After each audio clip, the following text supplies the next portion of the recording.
Sejam todos bem-vindos ao Fórum SP25.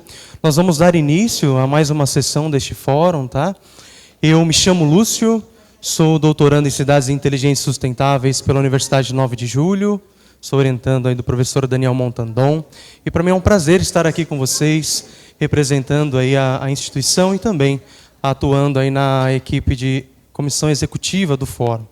Então, para a gente dar início, né, gostaria de ressaltar o título desse fórum, né, dessa sessão em específico, que é Governar com Inclusão, Participação e Controle Social. E só para que a gente esteja todos na mesma página, né, essa sessão temática ela busca tratar as formas de governança urbana, política e institucional que favorecem a inclusão e a participação cidadã, o controle social e o reconhecimento da diversidade. Nós recebemos muitas pesquisas, né, muitos artigos foram desenvolvidos dentro dessa sessão em específico. Muitos artigos foram recebidos, né? E aqueles que estarão aqui, né, abrilhantando a nossa discussão de hoje, foram os escolhidos aí dentre tantos trabalhos que recebemos, então se sintam aí lisonjeados, né? E todos os outros também passaram por avaliação e estarão nos nossos anais. Então é um prazer ter toda essa discussão aqui acontecendo hoje.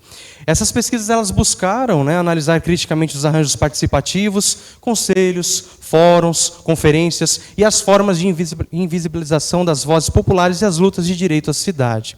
Essa sessão temática ela visa explorar o papel da cultura na construção de identidades territoriais, as redes de solidariedade urbana e os saberes locais como fundamentos de novos paradigmas de planejamento e gestão urbana. Então, diante de tudo aquilo que for dito aqui, né, tudo aquilo que for pensado para essa sessão em específico, essa sessão ela vai nos convidar a refletir um pouco sobre a interseccionalidade, né, gênero, raça, classe, sobre o enfrentamento das desigualdades estruturais na formulação de políticas públicas e sobre os desafios de governar territórios diante de emergência climática e da intensificação das injustiças ambientais. E para a gente começar essa sessão em específico, eu gostaria de convidar, né, para a apresentação os autores Emílio e a Regina. O Emílio ele é doutorando da Escola Politécnica da USP.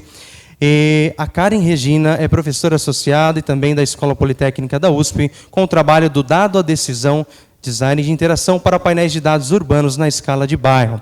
Aqueles que apresentarão terão 10 minutos de fala, tá bom? Peço para que vocês respeitem o tempo, para que a gente tenha um tempo de discussão aqui do nosso público, tá certo? Então, por favor.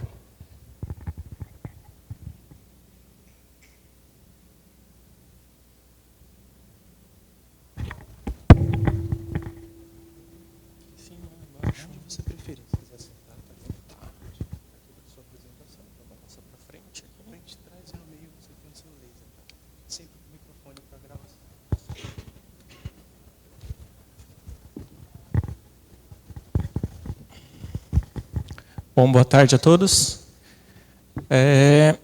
Só para a gente começar, esse trabalho faz parte de uma pesquisa da Poli, em parceria com a Prefeitura de São Paulo, que busca desenvolver um orientativo para a elaboração de planos de bairro no município de São Paulo. Esse DASH, que culminou nesse trabalho, ele de fato é uma forma de tentativa de aproximar o cidadão e a Prefeitura de São Paulo das decisões nessa escala que é uma escala menor em relação à escala do distrito ou da subprefeitura, que são os limites tradicionais administrativos que a gente tem até o momento. Tá?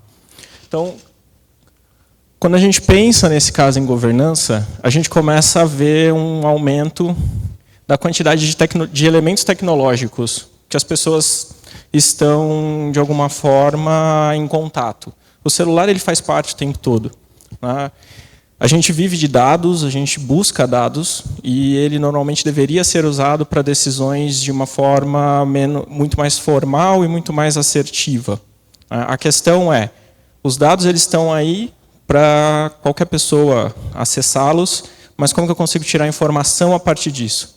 Ter o dado é uma coisa, ter a informação a partir do dado, para que ela oriente uma tomada de decisão, é outra. Quando a gente começa a pensar quais são os principais problemas que a gente vai ter, né? Então, e que esse trabalho visa observar. Primeiro, a transparência paramétrica. A gente tem o GeoSampa, ele é uma ferramenta que permite alguns modelos de visualização, é uma ferramenta muito eficaz ao que ele se trata, mas o foco principal é que ele seja um data warehouse. Ele é um repositório de dados muito mais eficaz do que um elemento de visualização, porque ser um repositório de dados é a causa primeira. Começa por aí, né? A questão é, ele ainda conversa muito mais conosco, planejadores urbanos e arquitetos, do que principalmente com a população, onde o dado ele não está tão palatável, ele não está tão fácil de ser interpretado, ou talvez, no nosso caso, que a gente fala da escala de bairro, ele não está desagregado ao ponto de que um cidadão consiga entender qual que é a realidade dele a nível local. Então, quando a gente pensa em transparência paramétrica, a gente pensa em entender quais as versões de dados nós vamos utilizar, qual o nível de escala, quais os filtros e qual o método de agregação e desagregação que pode chegar a ter uma informação relevante à população daquele local. E aí sim, a gente começa a pensar a acessibilidade da informação e qualidade visual, então design centrado no usuário em algum nível, como que as pessoas vão entender, e compatibilização multiscalar, o que quer dizer que nós temos dados que chegam em níveis diferentes de desagregação. Alguns dados estão a nível de lote, outros a nível de quadra, outros a nível de zona OD. Setor censitário, como que a gente consegue trazer dados de escalas diferentes, com o mínimo viés, para a mesma escala de informação, onde a pessoa consiga, de fato, observar a realidade local, a realidade dela a nível de bairro, né? E aí a gente começa a entender que esses dashboards eles devem ser uma infraestrutura sociotécnica e não uma ferramenta. Então, ele é uma forma de conexão entre políticas urbanas, poder público e população local, para que essas interações de fato aconteçam e consiga, de alguma forma, capacitar e qualificar a discussão. O objetivo do trabalho, em geral, é justamente entender como que esses dashboards eles podem trazer leituras na escala de bairro, que é uma escala muito inferior, muito menor, um nível de agrupamento muito menor do que a gente está acostumado a trabalhar, quando a gente fala de município, distrito, setor censitário ou zona OD, e como que a gente consegue inserir essa camada de governança visual em algum nível. Então, nesse caso, a gente trabalhou integrando múltiplas fontes de dados abertos, então, fontes diferentes, com fatores de agregação diferentes. Como que a gente consegue orquestrar os filtros e os métodos para que eles resultem em uma visualização eficaz? E como que a gente consegue construir cenários e, de alguma forma, reduzir, nesse caso, não é só barreiras de letramento digital, mas também são barreiras de letramento urbano. Às vezes a pessoa não entende a realidade dela a nível de um mapa. Ela consegue caminhar, mas não necessariamente ela consegue entender a cartografia. Então, existem níveis de letramento que são importantes para a gente entender a cidade, que não só a experiência do corpo. O método que a gente utilizou, nesse caso, como fator granular, foi a quadra urbana. Então, todos os dados, inicialmente, eles foram padronizados a nível de quadra. A compatibilização desse caso, ao final, a gente trabalhou com um reagrupamento em zona OD. Então, a gente pegou todos os dados em escalas diferentes, desagrupou, reagrupou a nível de quadra para a gente conseguir limpar viés de alguma forma e reduzir valores extremos e outliers para a gente conseguir ter um equilíbrio um pouco melhor dentro do método e reagrupou para uma zona OD. Ter todos os dados agrupados para as mesmas escalas permite que a gente consiga ter comparabilidade entre a informação sem assimetria. O que quer dizer que eu consigo comparar diferentes dados coletados em diferentes escalas para uma mesma escala dentro das ferramentas e das formas de processamento que, de fato, consigam manter a integridade da informação. Nesse caso, a gente trabalhou com os registros administrativos espaciais do GeoSampa e o censo do IBGE para fatores de densidade. As ferramentas, em geral, a gente trabalhou com programação Python para extração, transformação e carga, o Plotly Streamlit para ferramentas de interação com o usuário. Toda a informação ela foi versionada em GitHub, justamente para que qualquer pessoa consiga acessar. Então, o dado está aberto para quem quiser e os nossos processamentos estão abertos para quem se interessar. E a gente trabalha pelo GitHub com os princípios de rastreabilidade, reprodutibilidade e dados abertos, que as pessoas consigam acessar dados oficiais de uma forma mais simples. A junção desses métodos todos resultou em uma página web, que na verdade é uma API. Então, a gente tem uma ferramenta digital que funciona por si só e é alimentada por dados na nuvem. e a gente trabalha a transparência paramétrica pela possibilidade de combinação das informações. Então, o morador ou qualquer outra pessoa ele consegue associar as variáveis que lhe interessa pela estatística melhor, se for o caso. A gente trava na média, mas existem outras, caso seja necessário algum outro tipo de análise, mas as variáveis elas estão mais perto do que uma pessoa comum de fato vai entender. Baixo padrão, alto padrão, horizontal, vertical, residencial, comercial, e eles conseguem associar essas variáveis a um mesmo nível de escala. O próprio programa faz automaticamente uma amostragem das informações e gera o dado dentro de uma escala. As cores, nesse caso, têm a ver com os clusters que a gente definiu, então nós definimos 5 tipos de agrupamentos diferentes para cada uma das variáveis que estão no Dash, justamente para a gente entender. No caso, o elemento em amarelo maior para comércio e serviço demonstra que eu tenho, para esse grupo, uma concentração maior de unidades comerciais existentes naquele local, dentro daquela zona OD, nesse caso, ou dentro daquele conjunto de quadras que foram selecionados para o desagrupamento. Para facilitar a interação, a ferramenta ela permite que eu printe a tela. Então, eu consigo printar a tela do celular sem necessariamente dar o print, ou dar um print screen. Permite que eu posicione o zoom da janela, então a gente sai de um conjunto de variáveis com 8 variáveis para um conjunto com 3. É a mesma informação, mas num zoom mais próximo para aquilo que interessa. Então, a pessoa consegue escolher o que para ela faz sentido olhar. Para isso, a gente tem o zoom in e out. Dá para fazer o download em CSV, nesse caso, não em XLS, não em Excel, mas o CSV, porque ele vai ter uma interação melhor com outros softwares, ele pode ser upado para o Excel, mas a gente tem uma interação entre banco de dados com maior integridade, e a gente consegue trabalhar com tela cheia se quiser fazer uma visualização total. Então, isso é uma das camadas de dados. A segunda é que a gente consegue observar a partir de um mapa. Então, automaticamente, ele gera uma cartografia. Essa cartografia ela é associada com o positron, que é um satélite, ou ESRI, mas ela também consegue trazer OpenStreetMap, Google Satellite, Google Hybrid, qualquer uma das informações que a pessoa está mais acostumada. Então, talvez o Google é mais fácil porque ela vê pelo iFood. Então, ela consegue trocar o nível de camada e o fundo se altera. E aí, aqui a gente tem o mapa de São Paulo, já definido nas zonas OD. Os clusters que a gente definiu, e aqui com as cores tem o tipo. Então, a pessoa consegue olhar qual que é a área onde está mais próxima da residência dela, e aí, nesse momento, consegue fazer um zoom para fazer a análise só daquele local, e toda vez que alguma informação na parte superior do Dash, que a gente viu anterior, que são as variáveis, se altera, isso aqui também vai se alterar. Então, eu consigo ter ali um mapeamento um pouco mais direto do que a gente quer de informação. Consigo dar zoom e consigo fazer o monitoramento da informação, que é justamente pelo clique. Então, eu consigo clicar e consigo ver a informação, ou só passar o mouse e essa informação ela vai sair detalhada.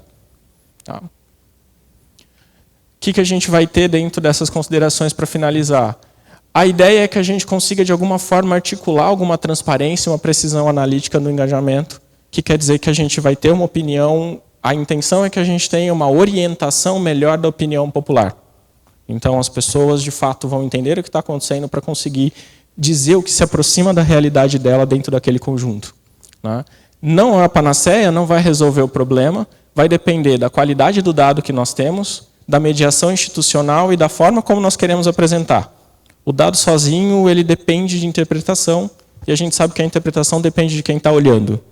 Então, tem essa questão. O que quer dizer que a gente vai precisar de uma mediação em algum nível. Então, quando a gente fala de mediação institucional, quer dizer que alguma instituição responsável pelo dado, provavelmente a prefeitura, deve estar presente na discussão justamente para que essa associação, poder público e comunidade, consiga, de fato, chegar a um consenso ou chegar o mais próximo possível da medida ideal. E aí, então, a gente tem uma sustentação de ciclos iterativos entre dado, debate e ajuste. A política pública ela passa, a nível de bairro, a ser ajustado a contemplar, ou deveria passar a ser contemplada e ajustada a partir do debate do que, de fato, é relevante a nível local. Então, a gente está falando de uma cidade dentro de uma escala que é a escala ao que o cidadão alcança de fato. uma escala com alta significância para ele. E é isso. Então, tem as informações. Muito obrigado. Obrigado, Emílio.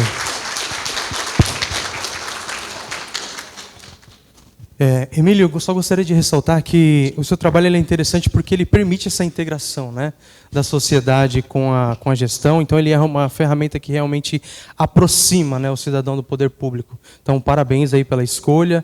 E eu acho que eliminar a distância entre o vocabulário técnico, né, e o senso comum é uma tarefa não só sua, como também nossa, enquanto pesquisadores, né, para a gente poder aproximar um pouco mais as pesquisas para um fácil atendimento de todos, né. Então, 2 pilares que eu vejo aí na sua pesquisa é a transparência e a participação popular. Muito obrigado.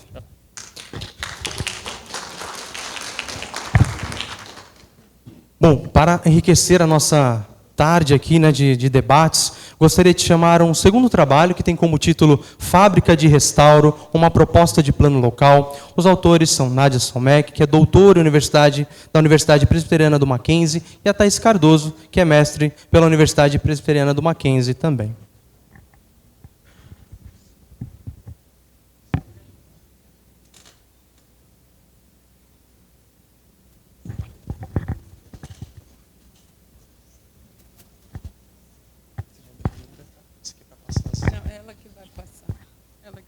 Eu vou fazer uma pequena introdução.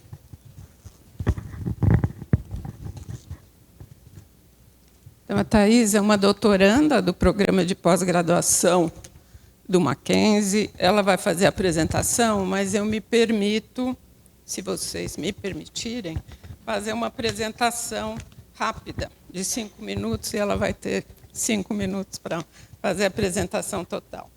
A fábrica de restauro é do Bexiga, e é uma mobilização que nasce no Departamento do Patrimônio Histórico, em 2014 e 2015, quando eu era diretora. Em 2017, ela migra para o Mackenzie, a fábrica de restauro. E eu quero dizer que o Bexiga detém 1/4 dos bens tombados da cidade de São Paulo. E a maioria das moradias são precárias, ou seja, a população é pobre que mora lá. E também nós entendemos que trabalhar nesse bairro do Bexiga reduzirá desigualdades. E também entendemos, e essa Bienal, parabenizo o Renato aqui, nosso curador, e sua equipe, está mostrando o quê? O que nós vimos na abertura desse fórum na segunda-feira? Que vai ter a COP30 com as questões de Estado, governamentais, mas a solução do combate às mudanças climáticas, do combate ao aquecimento do planeta, se fará no plano local. Aí, eu acho que isso é importante para a gente entender. Bexiga tem essa possibilidade de atingir, numa dimensão, capacitação e mobilização, que é a nova fase. Então, em 2017, migra para o Mackenzie, a fábrica de restauro. Eu, que era coordenadora, fico 6 anos no conselho, 3 como conselheira, 3 como presidente. Em 2024, nós retomamos com um grupo muito animado, que já trabalhava a fábrica de restauro na sua origem, e a ideia é mobilizar a população e capacitar, principalmente mulheres, para restaurar e melhorar a vida da população do Bexiga. Então, essa é a nova fase da fábrica de restauro. E a Thaís vai mostrar agora o que a gente preparou, mas ela vai trazer uma questão. E aí eu quero chamar a atenção para essa questão. Construir um plano local a partir da mobilização social e recuperação do patrimônio cultural é possível? Essa é a nossa aposta. Aí eu acho que a acupuntura urbana não resolve. Nós precisamos, efetivamente, de projetos urbanos. Então, essa é a questão que eu coloco para todos vocês, e a Thaís vai apresentar. A fábrica de restauro. Venha, Thaís. Salva de palmas para a Nádia, né? Por essas belíssimas palavras aí que enobrecem a nossa sessão.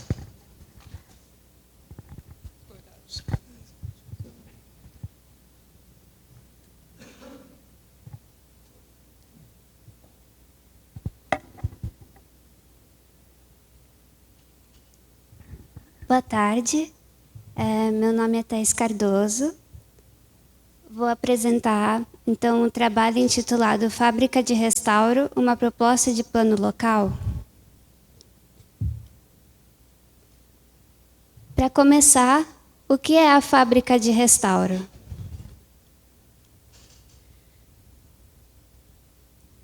Antes de responder essa questão, eu trouxe uma fotografia de uma edificação na Rua dos Franceses, no Bexiga, em São Paulo, para a gente refletir um pouco acerca do patrimônio cultural. Como reconstruir coletivamente o patrimônio cultural? Como engajar a comunidade de forma ativa? É possível recuperar o patrimônio cultural a partir de um plano local? Então, retomando, o que é a Fábrica de Restauro? É uma mobilização social que busca promover a recuperação física e social de áreas históricas, mitigando os efeitos da gentrificação, a partir de uma abordagem colaborativa e participativa de gestão do patrimônio cultural. Seu recorte de atuação é o território do Bexiga, em São Paulo. Aqui eu trouxe algumas imagens que representam o Bexiga, como a escadaria do Bexiga, a Casa de Dona Iaiá, o Centro de Preservação Cultural da USP, conjunto de casas da Rua Jardim Heloísa e a Vila Itororó.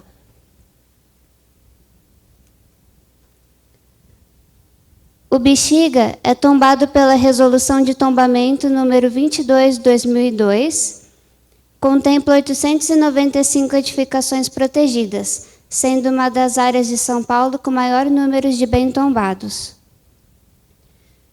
A resolução protege não apenas edificações isoladas, mas também conjuntos de edificações antigas e espaços públicos.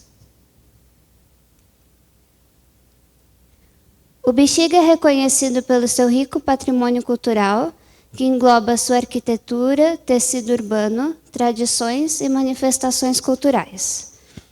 É um território com grande presença de desigualdade social e quantidade de cortiços. No Bexiga também existe uma tensão entre preservação e transformação urbana. Isso se dá, pois, o Plano Diretor Estratégico prevê zonas de adensamento para o Bexiga, a partir de instrumentos como as zonas eixos de estruturação da transformação urbana, AZEU, e as zonas especiais de interesse social, as ZEIS. Ou seja, há instrumentos de preservação urbana, mas também existem incentivos à verticalização a partir da construção de novos empreendimentos, o que justifica essa tensão. É nesse contexto que surge a Fábrica de Restauro.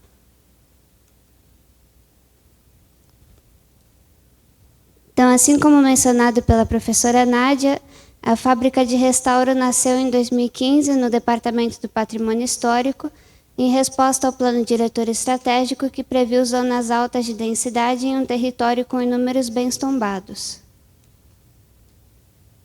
Uma de suas primeiras iniciativas foi a busca por parcerias com o objetivo de se aproximar do Bexiga e da população local. São exemplos de parceria o Departamento do Patrimônio Histórico, DPH, a Casa de Dona Iaiá, o Centro de Preservação Cultural da USP, a Escola Paulista de Restauro, o Museu Memória do Bexiga, o Instituto Carmen Silva e o Fundo FICA.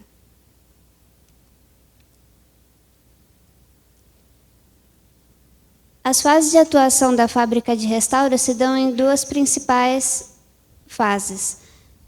A primeira, de 2018, dentro da Faculdade de Arquitetura e Urbanismo da Universidade Presbiteriana Mackenzie, como projeto de extensão, teve 3 objetivos principais. Primeiro, um grupo de trabalho voltado à capacitação e à formação do pedreiro ao restaurador.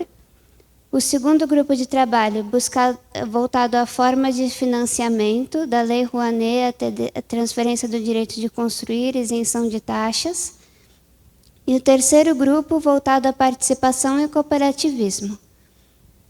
Em 2020, com a pandemia, as atividades da fábrica foram interrompidas, porém resgatadas em 2024, ainda na Faculdade de Arquitetura e Urbanismo do Mackenzie, agora com 2 objetivos principais: a articulação com parceiros e a realização de oficinas de restauro para a população trabalhadora, principalmente as mulheres.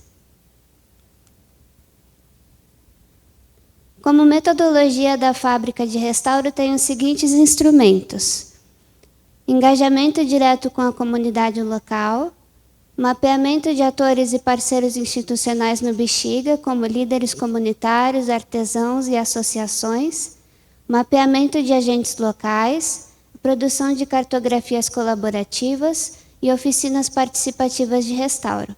A ideia é que esse modelo possa ser replicável para outros bairros históricos. Aqui temos fotos de workshops que foram realizados na primeira fase da fábrica de restauro, junto com a população local no Bexiga. E quais são os próximos passos? Identificar possíveis parceiros, identificar e articular as mobilizações no Bexiga, realizar o restauro do Museu Memória do Bexiga a partir de um curso de capacitação em restauro com engajamento da comunidade local, construir um plano local para o Bexiga a partir do modelo da fábrica de restauro, buscar recursos a partir de editais culturais e de pesquisa.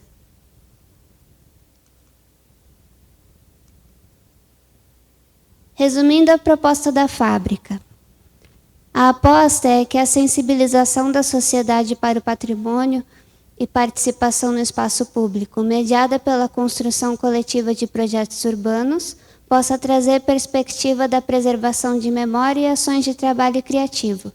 Neste sentido, a experiência iniciante da fábrica de restauro é uma aposta na construção de ações coletivas que, em conjunto, promovam projetos urbanos com inclusão social. Antes de finalizar, eu gostaria de compartilhar os integrantes da fábrica de restauro.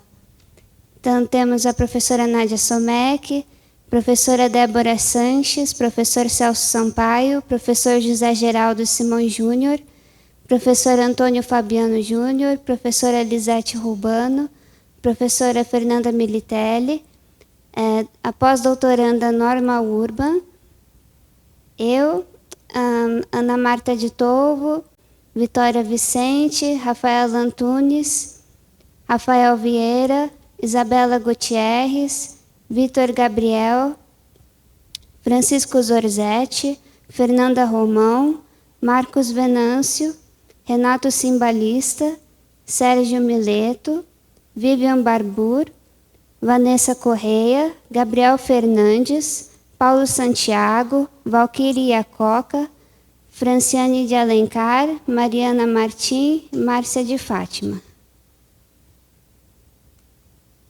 Obrigada.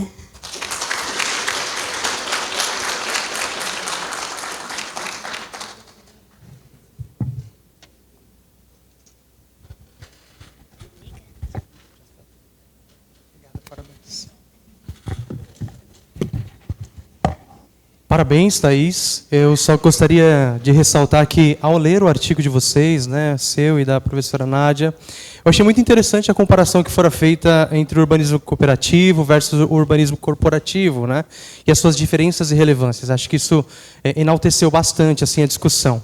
Quanto à questão do engajamento da comunidade junto à proposta da fábrica de restauro, isso gera pertencimento local, né? E é interessante ver isso no artigo de vocês, e é muito importante, né, na proposta de conservação até mesmo do meio.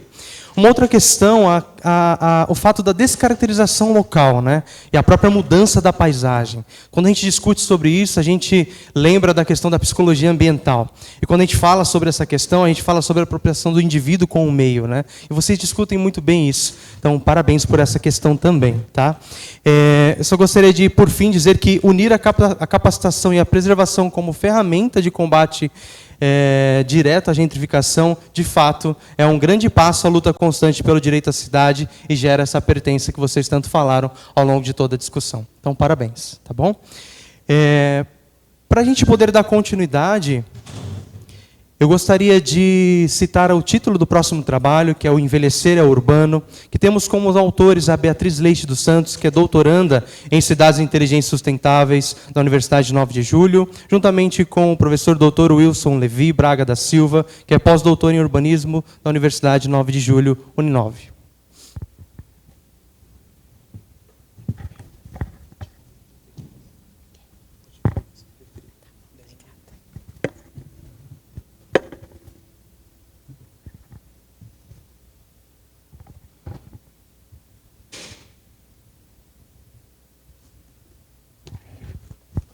Boa tarde a todos.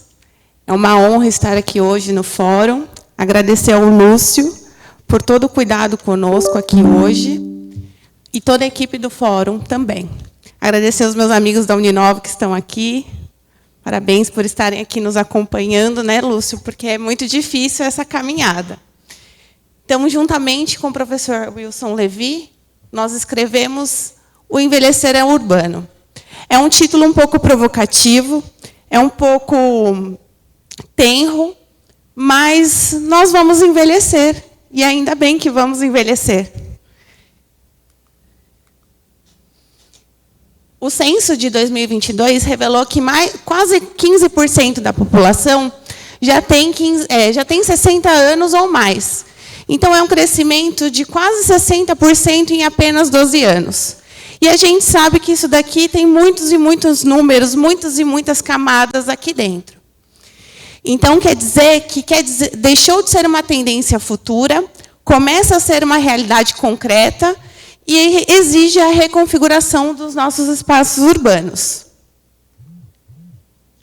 Esse fenômeno leva à retangularização da pirâmide etária, onde a base se estreita e o topo se expande. Ou seja, vai ficar um grande retângulo e estamos vivendo mais, ainda bem. E as cidades foram cada vez mais desenhadas para corpos jovens, saudáveis, produtivos. E elas estão sendo desafiadas a incorporar tudo isso no dia a dia, no cotidiano, trazendo a longevidade para a realidade. E é nesse conceito que o envelhecimento ativo, que traz a autonomia, a questão da qualidade de vida, da participação, se torna central. As pessoas estão se cuidando mais, vivendo mais, ainda bem, estamos vivos. E nesse panorama, as contribuições para esse artigo foram muito mais teóricas e muito mais recentes sobre a longevidade, o envelhecimento ativo e as suas implicações para o planejamento urbano. O método foi baseado praticamente, não é uma revisão sistemática, mas utilizou o acrônimo PICO para a gente conseguir organizar as evidências recentes em categorias analíticas, como sendo as principais: mobilidade, participação, infraestrutura e políticas públicas. Aqui trouxe o quadro, que são os 7 artigos que preencheram integralmente a inclusão, e fez com que a gente pudesse trazer os eixos temáticos principais. Opa! E dentro dos achados, no eixo de acessibilidade e mobilidade, traz muito que as barreiras urbanas não são só físicas, não são só as calçadas, os degraus, mas sim o medo da violência. Como ele vai andar, como vai fazer, como que vai acontecer de noite, quando eu estiver sozinho. E limitando, então, a autonomia, a questão do idoso Então, a gente precisa ter essa questão da mobilidade, não só para as pessoas com baixa mobilidade, na sua infância, na sua juventude, mas também pensar um pouquinho lá na frente. Mais um eixo é a infraestrutura e a percepção urbana, que quando a gente tem os parques, a estrutura verde, próximo das casas, das residências, ela traz associadamente a questão do bem-estar, da atividade física dos idosos e, portanto, é um mediador fundamental da longevidade. Quando a gente pratica alguma atividade física, quando a gente se dedica, a gente está cuidando da nossa vida, da nossa saúde, da nossa cidade e do meio ambiente também. A participação e o engajamento social. Então, é o tanto quanto voluntário, eu sou voluntário, estou me doando, mas também como aquele cidadão idoso se doa para a sociedade. Essa rede de apoio promove uma autoestima, um pertencimento, e essa participação traz o envolvimento do idoso no planejamento urbano. Políticas públicas de planejamento, onde há uma fragilidade na escuta ativa do idoso. Então, a gente não tem uma participação de forma constante, e tratando muito no dia a dia como uma ameaça, não como uma oportunidade de inovação, o idoso, mas sim como um descarte, como está no fim da vida. Mas, na verdade, tem muito a contribuir para a sociedade. Aqui eu mapeei novamente os achados que acabamos de falar. Trouxe os autores também, para que possam... Tudo isso não é da minha cabeça. E, como conclusão e implicação, sim, o envelhecer é urbano, a gente vai envelhecer, ainda bem. Quero ficar velha, quero ficar bem velhinha, quero chegar na nossa expectativa, que o nosso artigo traz, de 120, por que não? E a cidade, quanto um cenário ativo, ele a cidade traz, pode ser adaptada para o idoso. Para nós temos que pensar, nós que estamos aqui como pesquisadores, como gestores, podemos pensar a nossa cidade. Se a gente começar agora, vai dar tempo. E a gente vai chegar lá numa cidade que pensa na gente, que vai ter um espaço para nós. Então, a urbanização, elas vão muito mais além da adaptação física. E precisa superar as 3 lacunas.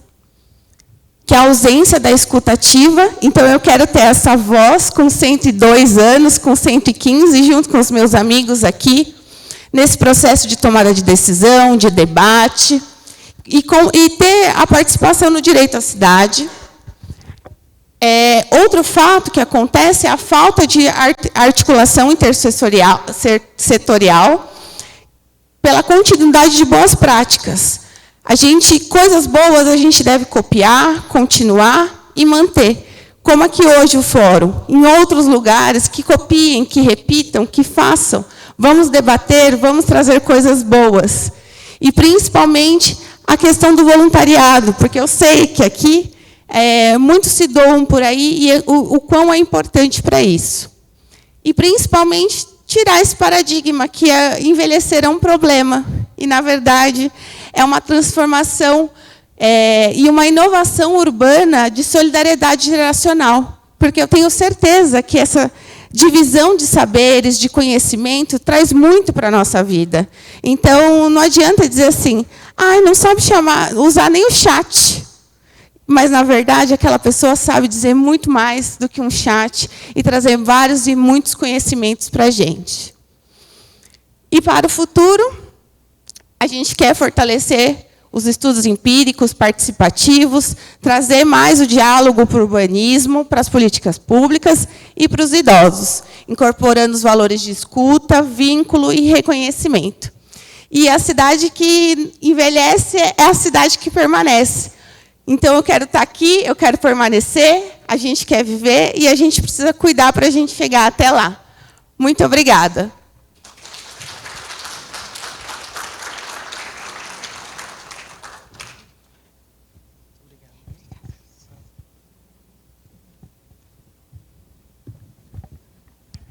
Bom, Bom, eu costumo dizer que são os mais idosos, né, que a gente encontra a preciosidade, né, da nossa geração.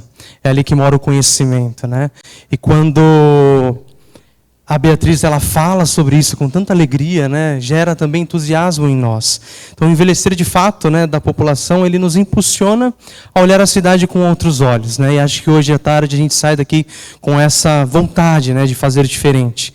E quando eu digo isso, eu me refiro aos aspectos de uso e da produção do espaço urbano, né? Então, Beatriz, eu vejo no seu trabalho assim um convite a essa reflexão. Precisamos falar mais sobre isso. A velhice como uma etapa socialmente produtiva, isso é muito forte. E pode ser produtivo, né? Por que não? E não só isso, mas urbanamente relevante, que por vezes é esquecida no desenhar urbano.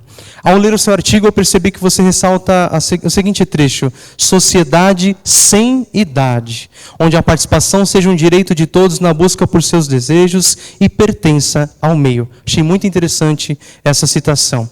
Eu só gostaria de finalizar dizendo que a relevância dessa conversa que você trouxe, Beatriz, realiza, né, em nós mudanças, né? E achei muito interessante uma das partes do seu artigo onde você faz uma conversa entre autores. E quantos autores afirmam, né, numa mesma vertente essa questão da velhice. Então, mais uma vez, parabéns. Para a próxima apresentação, eu gostaria de convidar o artigo intitulado O Processo de Desapropriação da Ocupação Mauá em São Paulo, que é da autora Marina Camargo Carrara, que é mestranda da FAUSP.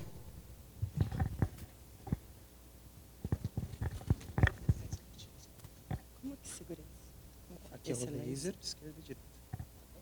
Quando ele apaga,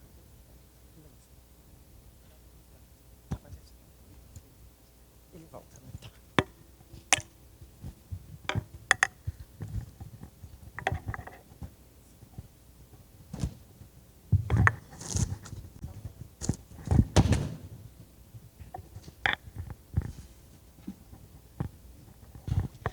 Boa tarde, meu nome é Marina. Esse artigo eu escrevi no âmbito da minha pesquisa de mestrado. Eu trouxe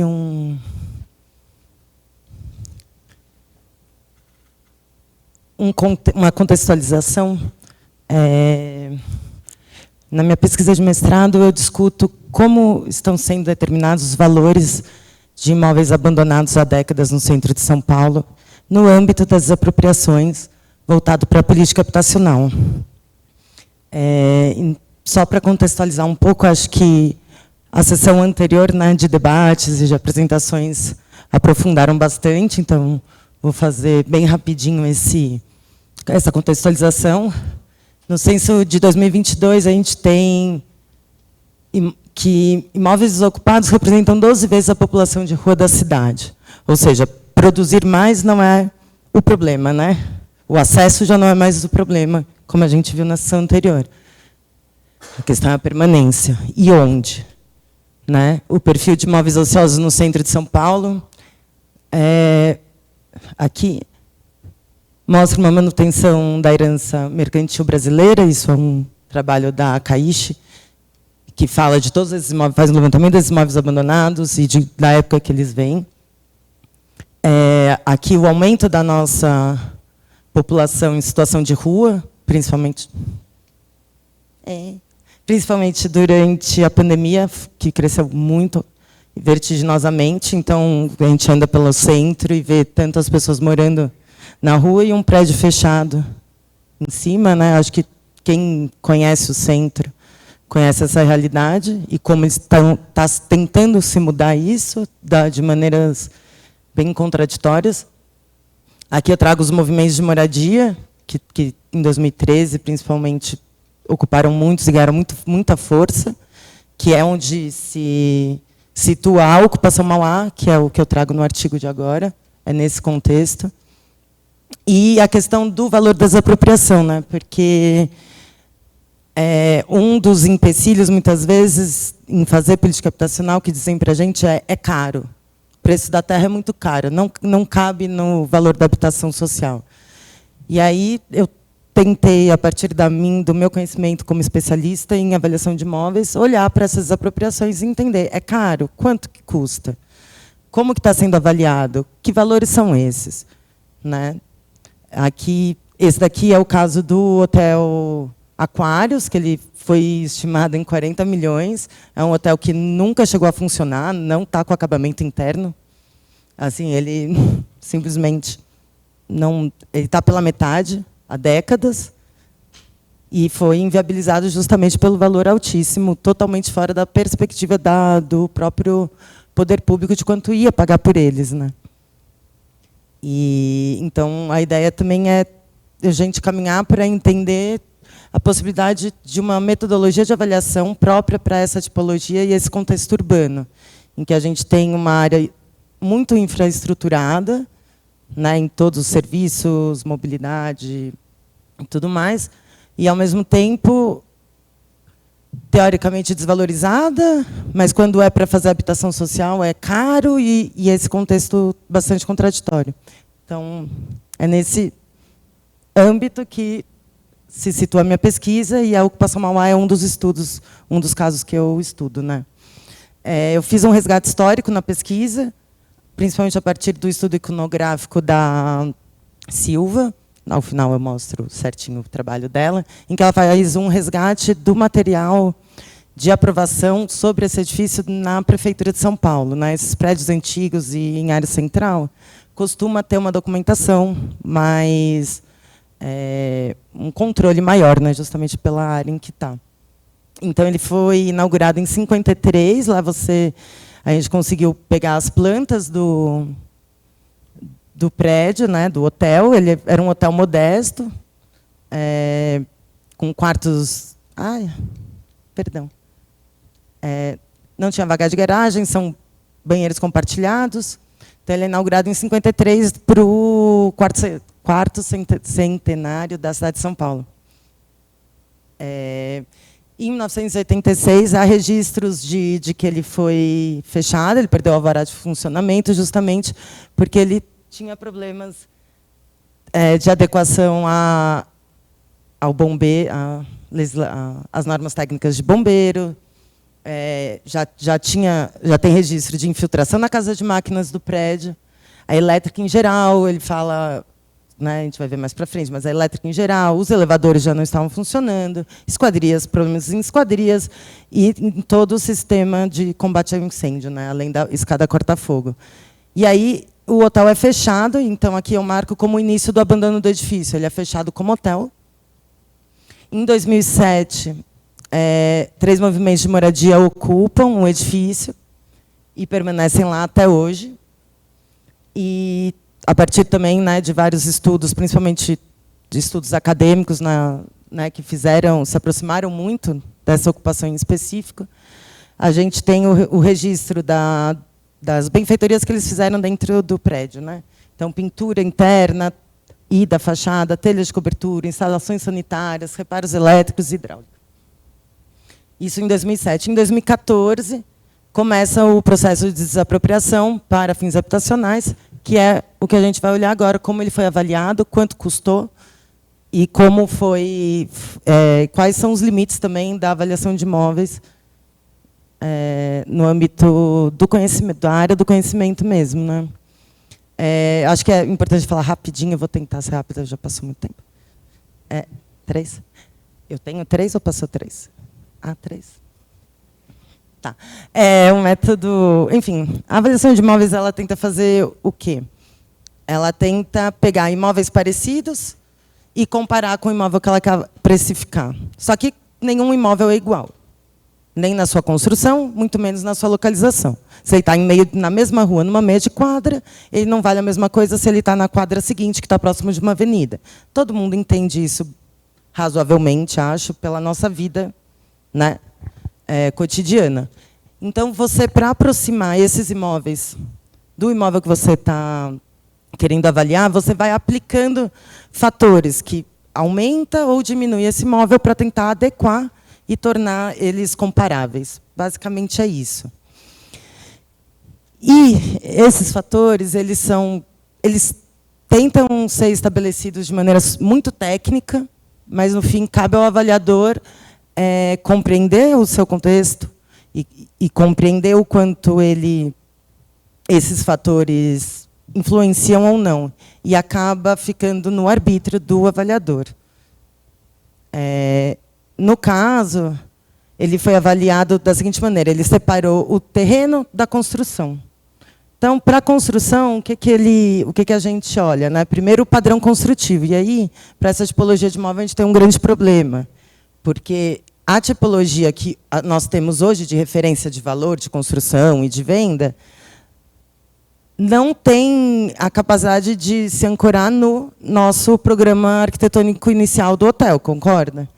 Aqui a gente vê, o utilizado foi o padrão R8N, que são um padrão normal, com pavimento com áreas comuns, um pilotis, 8 pavimentos tipos, nós temos 6 pavimentos tipos, com garagem. Isso aqui é o padrão médio, né? Simples, médio. Salão de festas, copas, banheiros. As habitações com 3 dormitórios, uma suíte, sala de estar, jantar, com banheiro social, cozinha, área de serviço, banheiro e varanda. O que a gente tem no nosso prédio avaliado?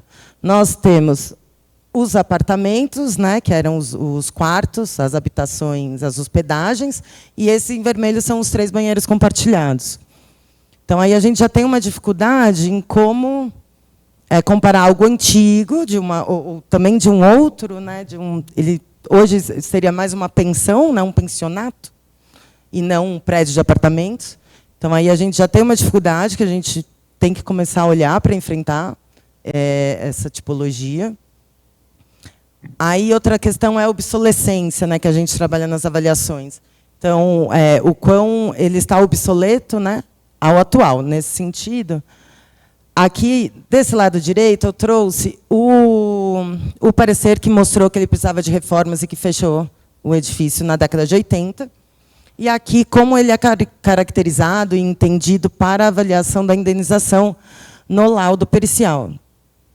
E aí você vê aqui, então, em 86, a gente já sabe que precisava de execução de rede de hidrantes, caixa d'água, alarme geral, toda a parte do sistema de emergência. Enquanto isso, nós temos aqui que as despesas, o laudo diz que as despesas necessárias para colocar a edificação em uso é decorrente da ocupação do movimento de moradia. Então, assim, temos aí diversas, são inferências. Eu vou passar rapidinho, mas o fundo é isso. A partir de um levantamento iconográfico, a gente perceberia que diversas inferências que foram supostas na avaliação poderiam ter sido esclarecidas e impediria esse tipo de extrapolação, digamos assim, na avaliação, tá? Nesse caso, são as instalações elétricas, aqui estão as atualizações que foram feitas.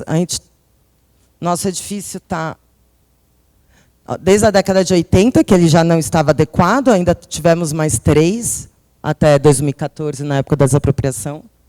Aqui, novamente, né, 1986, e aqui as inferências, sempre apontando a ocupação e os movimentos de moradia como o problema do estado de deterioração do edifício, e que isso não pode ser embutido no valor da indenização, essas diminuições no valor, digamos. Aqui a porta corta-fogo, que estava proposta em 1986, nunca foi realizada. Aqui a vista da sala de máquinas, que já apontava com infiltração. Esse daqui é do laudo, né? E ele aponta a desvalorização sofrida pelo imóvel decorrente da invasão. E é interessante porque a gente consegue fazer paralelos específicos, né, do que está apontado aqui em 1980, desculpa, e as fotos da perícia e as inferências. Fala-se da retirada dos vasos sanitários, peças sanitárias, revestimentos originais. Aqui você vê claramente o revestimento antigo, e na descrição da construção do edifício, estava dito que eram azulejos até meia altura, tudo bonitinho, está tudo aí, gente. Aqui eu fiz uma recuperação das fotos de Street View, até onde eu consegui, do imóvel. para ter alguma constatação, né, do que aconteceu desde a ocupação, né, o que a gente pode ver. Lógico, esse é por fora, né? Fiz também os levantamentos dos estudos acadêmicos que fizeram, né, as melhorias e tudo. E aqui a gente vê, ó, o prédio. Aqui é 2011, quando há a pintura da fachada. Acho que aqui é 2009 e aqui é 2008. 2010 não tem, alguma coisa assim. E aí você vê a diferença, né, até daqui do térreo, como as lojas vão sendo recuperadas, pintadas, e aqui, quando a gente chega em 2023, como a gente tem uma outra vida, né, nessa rua. Outro fator muito importante, que é o por último que eu vou discutir aqui, que é o fator favela e o fator localização, que para o mercado imobiliário é a coisa mais importante, certo? Você fazer um mesmo edifício na Avenida Paulista e você fazer o mesmo edifício no Rio Pequeno, no Butantã, ele vai valer totalmente outra coisa, por causa do valor da terra, certo? E das relações de uso da sociedade com aquele espaço. E a gente tem nas normas o fator favela para você falar assim, para você ponderar o quanto você estar perto de uma favela ou de um lugar com moradias irregulares e tudo mais, o quanto isso diminui e desvaloriza os valores dos seus imóveis. A gente sabe que a Cracolândia ela é um fator que faz com que os imóveis se desvalorizem dos imóveis que são próximos, né? E então o fator favela ele vem para fazer essa ponderação, né? No caso das ocupações, a Coab ela sempre justificava que tinha que diminuir o valor porque estava ocupado por favela ou por uma ocupação irregular de famílias irregulares. Apesar de ter uma discussão sobre, enfim, o quão estigmatizante é isso, é fato que um imóvel ocupado no mercado livre e desimpedido vai valer menos do que um livre e desimpedido para você poder usar e usufruir do imóvel. Marina, então é uma ponderação. Acabou, né? Já passei 20 minutos. Já passou 5 minutinhos, preciso que você faça suas considerações, tá bom? Ok. E aí você vê que só vou fechar. E você vê como o fator favela, principalmente, assim como todos os outros, eles são alçados e utilizados de uma maneira arbitrária. Então, nós temos agora, 10 anos depois, estão aplicando o fator favela para imóveis que estão com restaurantes, com autopeças, padarias, casas e prédios, no âmbito do centro administrativo do centro de São Paulo, na mesma região, sobre o mesmo contexto. E as pessoas que têm lá a sua fonte de renda e tudo mais, têm seus imóveis desvalorizados. Aí eu falei muito, me desculpa. E aí, enfim, a conclusão, né, desse estudo de caso específico é o quanto a engenharia de avaliações de imóveis ela tem muitas lacunas, e o quanto a gente, para enfrentar os imóveis abandonados no centro, de um ponto de vista responsável, para realmente encarar e fazer uma política habitacional, uma política, né, inclusiva, a gente tem que estabelecer alguns procedimentos que eu realizei nesse estudo, que é o resgate histórico do edifício, que são estudos de adequação, as normas técnicas, o histórico de transações imobiliárias, a exploração de outras metodologias, além da que foi utilizada nesse caso, e principalmente a discussão sobre a função social da propriedade e a penalização, né, dos imóveis abandonados, que foi uma tentativa do Estatuto da Cidade. Desculpa pela demora. Obrigado, Marina. O tempinho é curto, mas a gente vai ter a discussão para você também falar mais um pouquinho, tá bom? Não, fica tranquila, fica tranquila.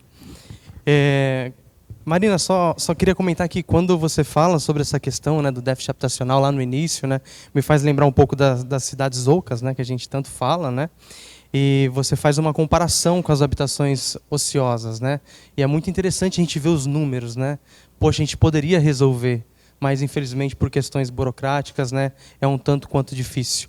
E o seu artigo ele nos impulsiona a mudar a direção desse barco aí, enquanto a população que necessita, né, ela realmente é jogada às margens da sociedade. Então, parabéns, tá bom?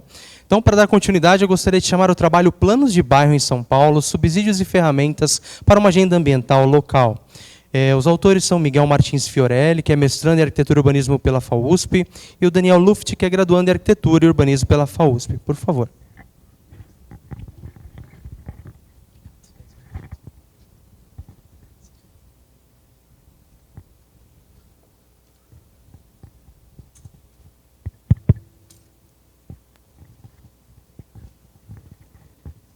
Opa, tudo bem, gente? Quer que eu passe? Bom, meu nome é Miguel Fiorelli, eu sou mestrando na FAUSP, arquiteto e urbanista, minha área de concentração é em Habitat, também sou estudante de uma segunda graduação em Tecnologia em Gestão Pública. Eu sou Daniel Lutfi, sou graduando em Arquitetura e Urbanismo também na FAO. E eu acho importante a gente ressaltar também que essa pesquisa ela não veio de uma iniciação científica ou do mestrado mesmo. Na verdade, ela partiu muito mais da nossa observação na nossa atuação profissional, eu na Câmara Municipal de São Paulo. E eu no Poder Executivo, né, municipal também. Em SMU.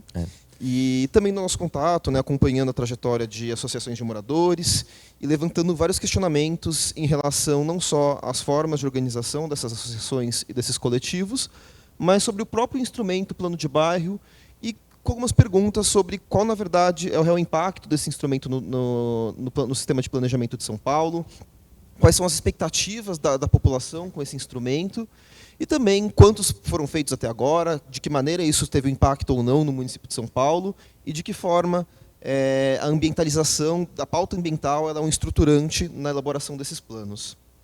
Então, só então para a gente falar um pouco da trajetória normativa do plano de bairro na legislação de São Paulo, a gente começa então ressaltando que o plano de bairro não é um instrumento previsto no Estatuto da Cidade, ele foi introduzido na Lei de São Paulo a partir do Plano Diretor Estratégico de 2002, muito por pressão da sociedade civil, notadamente de associações de moradores de bairros de classe média alta e alta mesmo, em zonas exclusivamente residenciais, representados numa organização chamada Defenda São Paulo, e que resultou não só na pressão política que viabilizou a inserção dentro do Plano Diretor de 2002, mas também a recomendação desse instrumento para áreas valorizadas da cidade, especificamente na macroárea de urbanização consolidada, em consolidação, então não fazendo, nesse primeiro momento, que o instrumento ele fosse recomendado para todo o município, sobretudo para as áreas periféricas. Isso é uma questão bastante controversa, né, porque até deslegitima o conceito de bairro, para os territórios em vulnerabilidade, mas a gente parte um pouco aqui no nosso debate, né, na verdade, mais uma suposição de que, como havia outros instrumentos previstos para a gestão do território em ZEIS, por exemplo, né, como os conselhos gestores, então isso acabou sendo relegado no primeiro momento. Bom, a partir do Plano Diretor de 2014, o plano de bairro, aí sim, ele vai poder ser passivo de ser aplicado na cidade inteira. E também é muito expandido o seu conceito, né? Passa a ser definido um escopo temático em que o plano de bairro poderá incidir e também formas de institucionalização, levando em consideração os conselhos, principalmente o Conselho Participativo Municipal das Subprefeituras e também o Conselho Municipal de Política Urbana. E a partir de então, no plano diretor de 2023, não teve grandes alterações. Mas, ainda que o plano diretor de 2014 ele desenvolva bastante o instrumento, ele ainda não se faz suficiente normativamente para que tenha uma segurança das associações de moradores de conseguirem desenvolver isso de forma ampla e pela cidade inteira. Por causa disso, então, o que o Miguel estava falando principalmente é que existe então uma lacuna dentro da ideia do sistema do planejamento urbano de São Paulo. Se o plano diretor de 2014 foi pensado de um planejamento que é de baixo para cima, e também de cima para baixo, evidentemente, o último passo não foi dado, nunca foi implementado de fato os planos de bairro na cidade. O que acontece então é que os planos de bairro então eles ficam nesse limbo que ele existe e não existe, né? Quando existe ele não pode ser tão bem implementado, não existe muitos instrumentos de implementação dos planos, principalmente. E aí ele fica reduzido a esses experimentos, esse quase que a gente chamou do ativismo urbano, como o planejamento local, né? A gente identificou que os principais planos eles estão relacionados, principalmente dessa última década, né, nessa última leva, eles são muito relacionados ao caráter ambientalista de movimentos cívicos locais, principalmente, muito ligados ao direito à cidade, principalmente depois de 2013, e que estão envolvidos uma multiplicidade de agentes e organizações que também estão muito desorganizadas e desagregadas entre si. Então, essa lacuna, ela, de novo, ela não conseguiu dar o último passo do plano diretor, por um lado, e também por isso que a gente não consegue explorar as limitações e as possibilidades desse instrumento. O que, no limite, significa que a gente não sabe quais são os planos de bairro que tem em São Paulo hoje, nem quais são, nem quantos são. O nosso trabalho era tentar fazer uma primeira aproximação para esse primeiro esforço, né, para chegar nesse número. Bom, então, já pegando o gancho no que o Daniel falou, a nossa principal meta, na verdade, para a gente conseguir medir o quanto a temática ambiental ela acaba servindo como norte desses planos de bairro, a gente primeiro tem que ter um levantamento dos planos de bairro. E quando a gente olha toda a bibliografia referente a esse tema, a gente vê que são citadas várias experiências locais, mas que ainda não existe grandes artigos que eles estruturam e fazem um levantamento da cidade inteira e que conseguem mapear onde eles estão acontecendo, de que forma eles estão acontecendo, como eles estão se organizando e o que está sendo pautado por meio desses planos. Então, a partir daí, então, da gente tentar compreender os planos de bairro e analisar o quanto eles estão ambientalizados ou não, a gente primeiro então partiu dessa revisão bibliográfica inicial. A gente também contou com o apoio de pessoas que forneceram informações a partir de conversas e relatos orais. E aí a gente sistematizou, então, essas iniciativas e a gente estabeleceu o recorte temporal entre 2012 e o presente, justamente porque, anterior a esse período, como havia uma insegurança normativa muito grande, pouquíssimas experiências aconteceram de fato, e a gente vai ver o quanto, na verdade, elas estão visando ou não uma institucionalização desse plano. E também a partir das fontes de dados, principalmente os planos regionais das subprefeituras. Por que isso é importante? Porque o que o plano diretor de 2014 estabelece como institucionalização do instrumento é que eles sejam contemplados nos planos regionais, como perímetros de ação, né, idealmente. E de todos os planos que a gente levantou, apenas um foi institucionalizado nos planos regionais, no plano regional da subprefeitura de Pinheiros, que é o ecobairro das Vilas Beja. Beja é o acrônimo para Vila Beatriz e Jataí, que são os bairros que ficam no distrito de Alto de Pinheiros. Enfim, e também publicações de instituições do terceiro setor. A gente vai ver que organizações não governamentais vão ter um papel muito importante no suporte técnico da elaboração desses planos de bairro, sobretudo naqueles de caráter periférico. Então, a partir desse levantamento, a gente consegue distinguir vários agentes que estão envolvidos na elaboração, a começar pela sociedade civil, né, para além dos moradores, porque, idealmente, esses planos de bairro eles devem contar com consultas públicas e uma legitimidade social, mas principalmente as associações de moradores, os coletivos ambientalistas territorializados e coletivos pelo direito à cidade. Pelo poder público, a gente cita empresas públicas, notadamente a SP Urbanismo, os conselhos participativos municipais das subprefeituras, e o legislativo, mas em casos muito pontuais e com vereadores muito específicos. Não é a Câmara Municipal de São Paulo inteira, mas assim apenas alguns gabinetes. A iniciativa privada, em um caso também muito interessante, de uma incorporadora e também de escritórios de arquitetura que fornecem então um suporte técnico para a elaboração desses planos, a academia e o terceiro setor, né, instituições sem fins lucrativos e também entidades de classe. E aí então a gente faz essa distinção entre plano de bairro lato e stricto sensu. Por quê? Justamente pela dificuldade de você ter uma norma que define como esse plano de bairro vai ter que se organizar, como ele vai ter que fazer as suas consultas e que tipo de material ele vai ter que entregar para ser contemplado pelos conselhos participativos municipais, a gente consegue ver que tem uma multiplicidade muito grande da forma em que eles são feitos, de que maneiras as suas múltiplas temáticas são abordadas. Então a gente delimitou que um plano stricto sensu é aquele que visa a sua estrita institucionalização de acordo com o que o plano diretor prevê.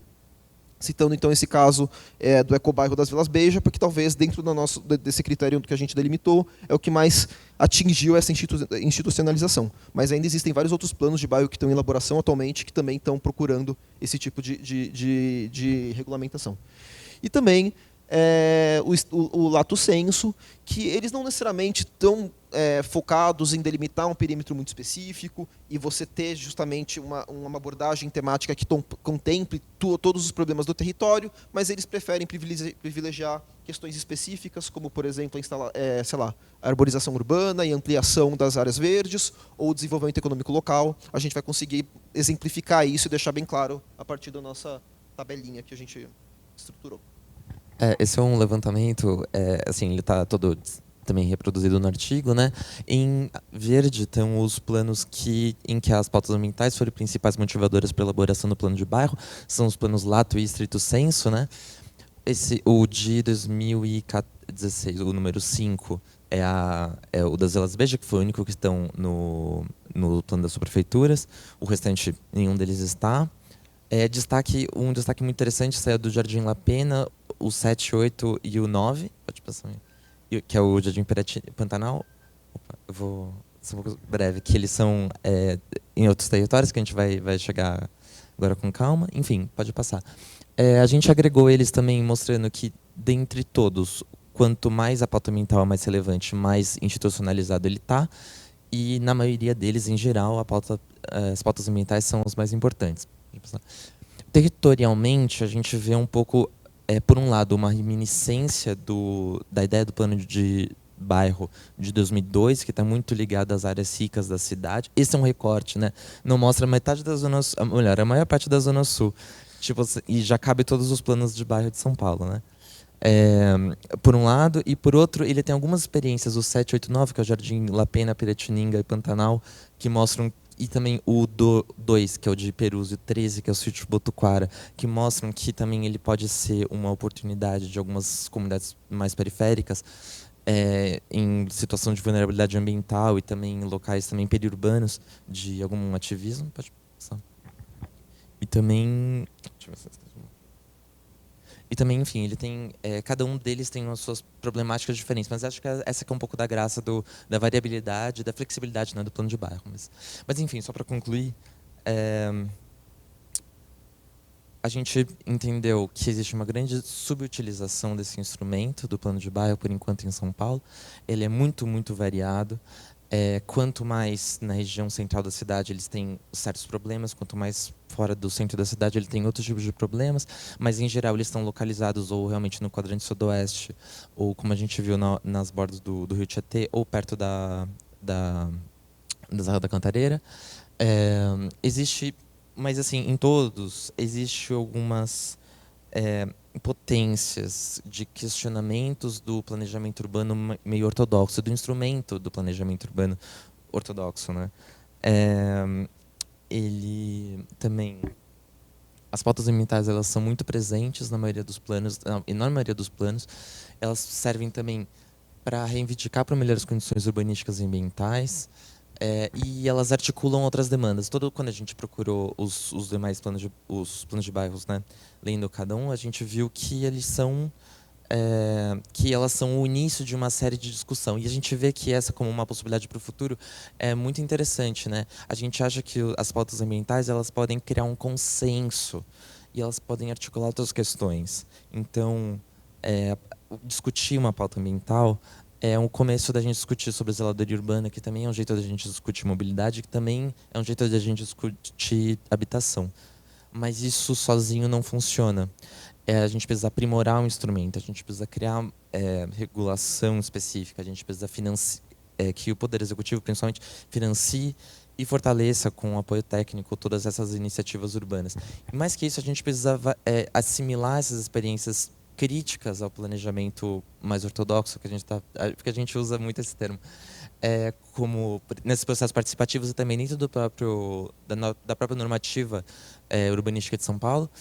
E, por fim, acho que esse é o fim. O nosso horizonte é incorporar os planos de bairro no sistema de planejamento de São Paulo. Obrigado, gente.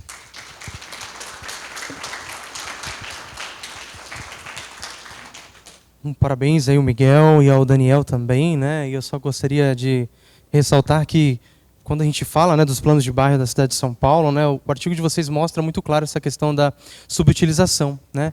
E mesmo assim a gente tem um contraponto forte quando vocês mostram o quadro e exibem de forma clara a sua potência como um meio de mobilização cidadã, né? E não só isso, também de inclusão social, de pressão política por melhorias das condições urbanísticas, né? E a gente termina aqui essa apresentação, né, sinalizando que precisamos avançar, né, Miguel? Como você bem ressaltou, a gente precisa sair de um termo que eles utilizaram, que é o voluntarismo, né? Isso é importante. E última apresentação, territorialidades para a infância, direito à cidade e cidade do cuidado. Os autores são Carmen Brindelli, que é mestranda em Arquitetura e Urbanismo pela Universidade Presbiteriana do Mackenzie, a Marília Duval, que é mestre também na Universidade Presbiteriana do Mackenzie, o Luiz Guilherme Rivera, que vai fazer a apresentação, que é doutor pela Universidade Presbiteriana do Mackenzie. Boa tarde, pessoal. Vou inverter um pouco as coisas, vou começar pelos agradecimentos. Primeiro eu queria agradecer as minhas coautoras que me incumbiram de fazer essa apresentação. Embora eu seja o último autor. Queria agradecer à organização da Bienal pela realização do fórum, particularmente para o Renato Anelli, que é...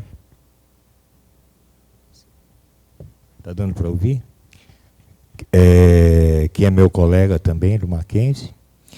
Queria agradecer também a comissão organizadora, né, do Fórum São Paulo 25 e, em particular, aos dois pareceristas que foram muito generosos e muito sóbrios na avaliação do artigo e na seleção para apresentação oral.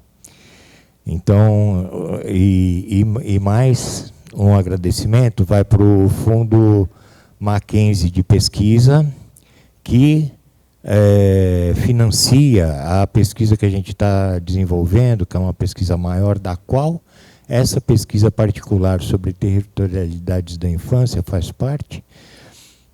O título da pesquisa é A Cidade que Cuida, uma abordagem a partir do Brasil, do contexto brasileiro. Então, o que a gente vai ver aqui, né? O que a gente vai ver aqui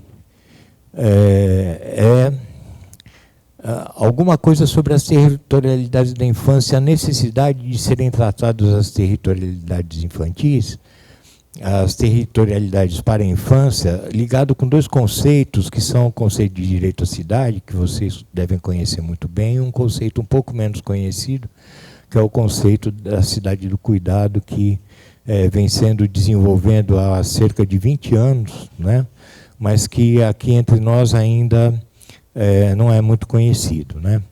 Então, as perguntas principais são essas, né? As questões principais são essas. Há uma ausência de políticas sensíveis, né, às questões infantis no planejamento urbano, com algumas poucas exceções que acontecem aqui no Brasil, né? Bom, os objetivos do estudo são esses que vocês estão vendo aí, né? Principalmente cuidar das territorialidades infantis como uma parte da formação cidadã das crianças, né, das crianças e também dos adolescentes, obviamente, e como parte de um plano maior, de uma preocupação maior com não só com o direito à cidade, que é o direito não só de usufruir e consumir a cidade, mas o direito de produzir a cidade, de produzir efetivamente a cidade, e com a cidade do cuidado, que diz respeito a todos os aspectos do cuidado, né, que estão envolvidos na cidade. Então, o direito à cidade, né, é o primeiro dos pontos desse nosso referencial teórico. Como vocês sabem, o Lefebvre ele escreve o direito à cidade no fim da década de 60, e desde aí o conceito tem se disseminado pelo meio arquitetônico, urbanístico, da geografia, da sociologia, embora o Lefebvre fosse mais filósofo do que sociólogo ou urbanista, né? A contribuição dele é muito forte e tem sido objeto de inúmeras interpretações, né? Como eu falei, o direito à cidade é um direito também de transformar, segundo Lefebvre, de transformar a cidade, né? Bom, a cidade das crianças, ou a ênfase para as crianças, ela é reconhecida reconhecida mundialmente, há não muito tempo, né, mas a infância ela é um objeto de estudo e de considerações há não muito tempo também. Vocês sabem também que a infância é um conceito que aparece no século XIX. Antes disso, a infância não era uma categoria em separado, nem uma categoria especial, e recebe uma atenção muito grande a partir de meados do século XX, né? Com uma série de estudos que são feitos de vários pontos de vista, sociológico, psicológico, antropológico, e etc. E a cidade das crianças, ela reconhece o direito às crianças à cidade, né? E reconhece que as cidades devem ser adaptadas às necessidades da infância, né? E a gente poderia dizer também dos adolescentes. As territorialidades infantis, como que a gente pode entender isso? A gente pode entender a territorialidade como a apropriação ou as apropriações da cidade, ou de aspectos urbanos, ou de aspectos particulares da cidade, pelas crianças, né? Então, o território, o Milton Santos dizia isso, né? O território é a prática, então a territorialidade infantil seria a prática das crianças no território, no espaço, né? E tem uma importância também os contextos sociais e culturais locais, quer dizer, não há uma preocupação universalizante de estabelecer uma regra geral para o que seja a infância, nem para o que seja uma cidade para as crianças. Isso depende também dos contextos locais e culturais. Bom, a cidade do cuidado. A cidade do cuidado ela é fundada particularmente numa ética feminista do cuidado, que vai começar por discutir a questão do cuidado, que é principalmente um trabalho invisibilizado, atribuído principalmente às mulheres, e no caso da nossa sociedade, as mulheres negras, né, são as mulheres negras que cuidam das crianças, cuidam de idosos, mas são as mulheres que fazem esse trabalho que, em grande parte das vezes, é um trabalho não remunerado, invisível, invisibilizado, que está presente na sociedade, né? Grande parte, todos nós estamos aqui porque, de alguma maneira, nós fomos cuidados, né? O cuidado está presente na vida de todos, mas ele é invisibilizado, né? A gente não leva muito isso em consideração na maior parte das vezes. Então, esse aspecto da cidade do cuidado e dessa ética feminista do cuidado é fundamental para a gente criar mesmo, né? Inventar uma nova forma de olhar para a cidade, de olhar para o urbanismo, de olhar para os elementos urbanos, né? Então, isso tem a ver com a ética feminista, mas também com o urbanismo feminista, né, o chamado urbanismo feminista. E o cuidado se materializa em infraestruturas de apoio à vida, né? Então, numa definição da Thornton, né, o que é o cuidado? O cuidado é tudo aquilo que permite a continuidade da vida. Mais ainda do que a continuidade da vida, a continuidade do nosso mundo, né? Porque o mundo, ele envolve a vida e muito mais, né? A gente tem alguns casos, né, em Bogotá, onde as manzanas del cuidado elas já existem há alguns anos, né? E são quadras onde equipamentos de cuidado e equipamentos para os cuidadores e particularmente as cuidadoras na periferia de Bogotá tem equipamentos para isso e é onde elas podem se encontrar, né? Depois, em Barcelona, as superquadras de Barcelona, as superilhas, né? Que são conjuntos de quadras dentro da cidade. Essas quadras têm acesso restrito a automóveis e uma série de equipamentos urbanos e de condições para que as crianças usufruam da cidade, né? Na ausência de tráfego pesado e na ausência de ameaças, né? Onde as crianças podem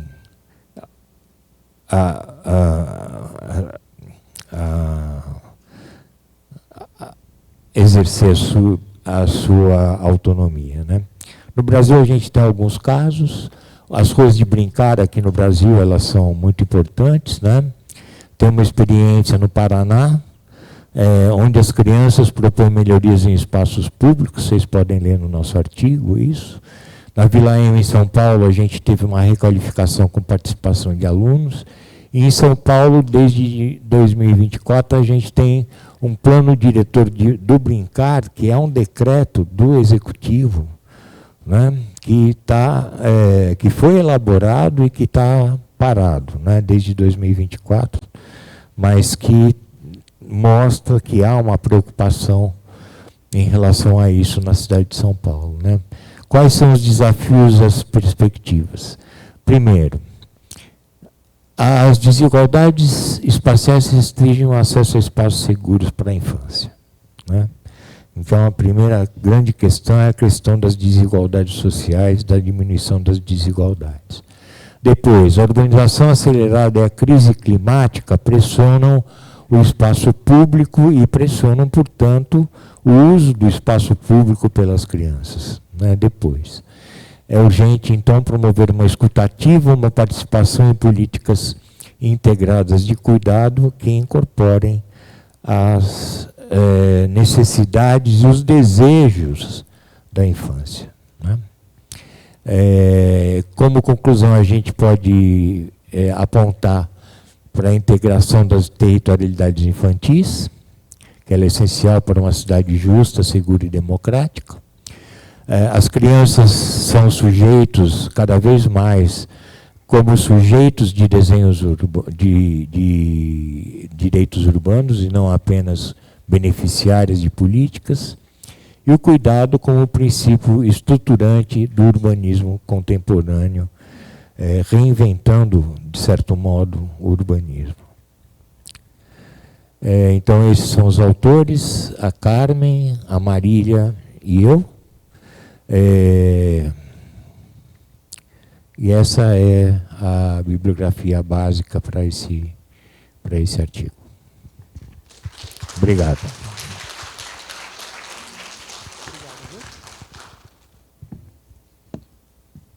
Muito obrigado, Luiz, pela explanação, né?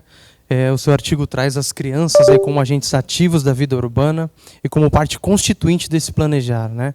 E eu percebo o quanto o senhor ressalta, né, ao longo da leitura, que esse cuidado ele é importante como princípio estruturante aí, para a gente poder ter uma civilização um pouco melhor e mais fundamentada.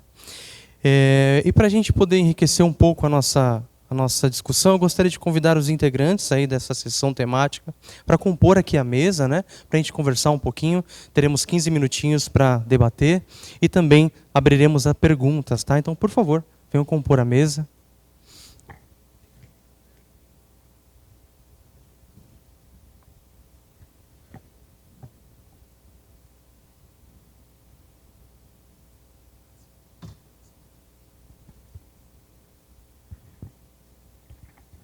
Por favor.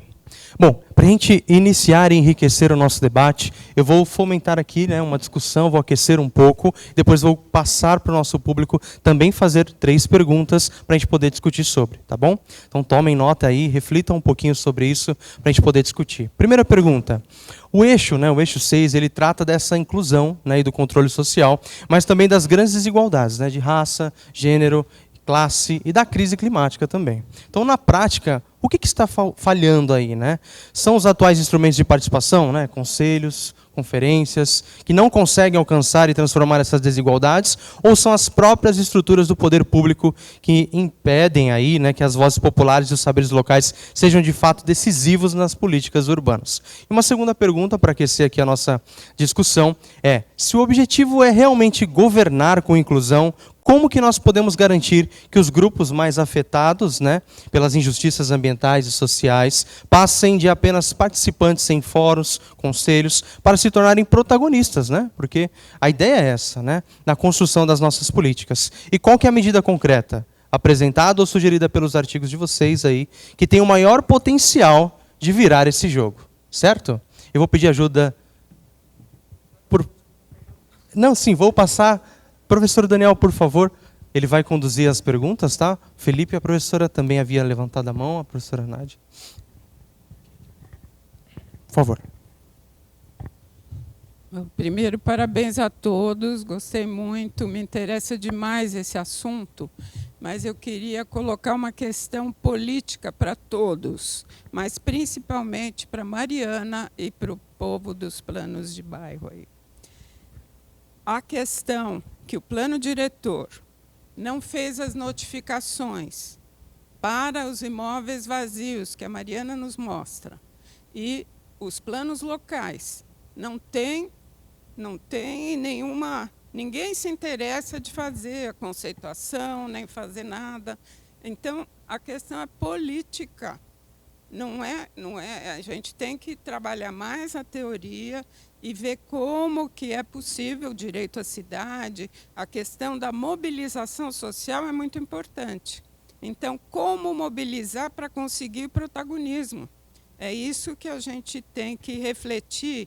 E a questão que nós trazemos, Thaís e eu, é como justamente fazer um plano local. Não é com a acupuntura urbana. É com projetos urbanos inclusivos. Não interessa para o poder, e a gente desenvolve no programa de pós-graduação, tem no nosso artigo que você citou, urbanismo corporativo, urbanismo cooperativo. Gente, o urbanismo quer lucro. O que a gente está vendo na mesa anterior dos HFEs e HIS? Não quer mobilização. Não interessa a mobilização dos idosos, das crianças, nem da população. Tem o território de interesse da cultura da paisagem, que não tem conceituação também, porque não interessa. Nós temos que ver como que a gente consegue implementar ações locais para conseguir o combate às mudanças climáticas, ao aquecimento do planeta, e é isso que é importante, a mobilização pela ação local. Mas isso é uma luta que a gente precisa desenvolver. Então, nós estamos desenvolvendo o conceito da cidade cooperativa. Ontem, na Folha, saiu a cidade afetiva, né, urbanismo afetivo. A gente precisa ver como que a gente faz isso uma resistência, porque não vão dar isso de mão beijada, não vai ser no plano diretor, nem na notificação do artigo 182. Eu vi a Mariana falando, falei, cadê o artigo 182? Não tem política habitacional. O programa Minha Casa Minha Vida, um aluno nosso de doutorado mostrou que é um programa de comprometimento de renda do trabalhador. O livro Financiarização, que saiu aqui, mostra isso, gente. O Desenrola é o quê? É dívida para ter mais dívida. Então, gente, está difícil o negócio. Nós precisamos ver como mobilizar, e é uma luta. Muito obrigado, professor. Para todos, eu quero comentários a respeito de como mobilizar, porque faltou um pouco essa questão política em todas as apresentações.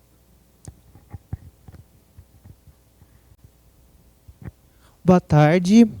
Vendo as apresentações, ainda um pouco nesse rol do como, eu fiquei pensando, para além da questão do planejamento e de instrumentos urbanísticos já previstos, alguns até apresentados, e pensando um pouco na possibilidade de replicação de teorias e de bons modelos de ações exemplares que foram aqui apresentadas, falando um pouco de estratégia de financiamento, é a minha pergunta.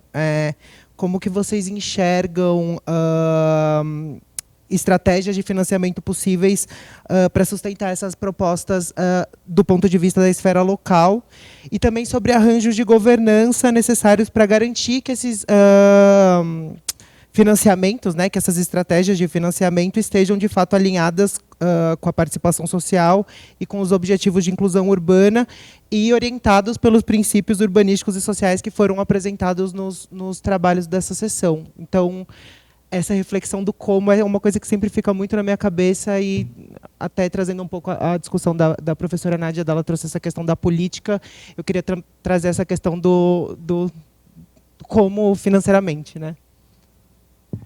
Obrigado, Felipe. Mais alguém?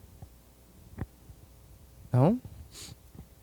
Então, gostaria, por favor, de passar a palavra a ti.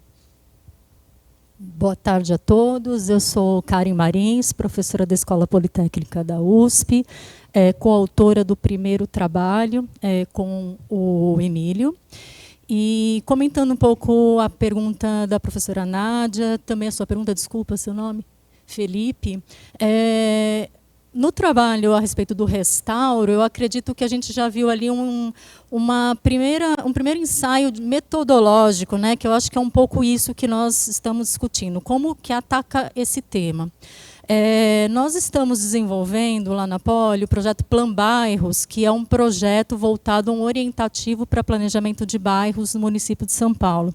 É um projeto que integra o Programa de Políticas Públicas da FAPESP, está sendo desenvolvido em cooperação técnica com a Secretaria Municipal de Urbanismo e Licenciamento, com a ideia de pensar esse local a partir de uma metodologia multiagente.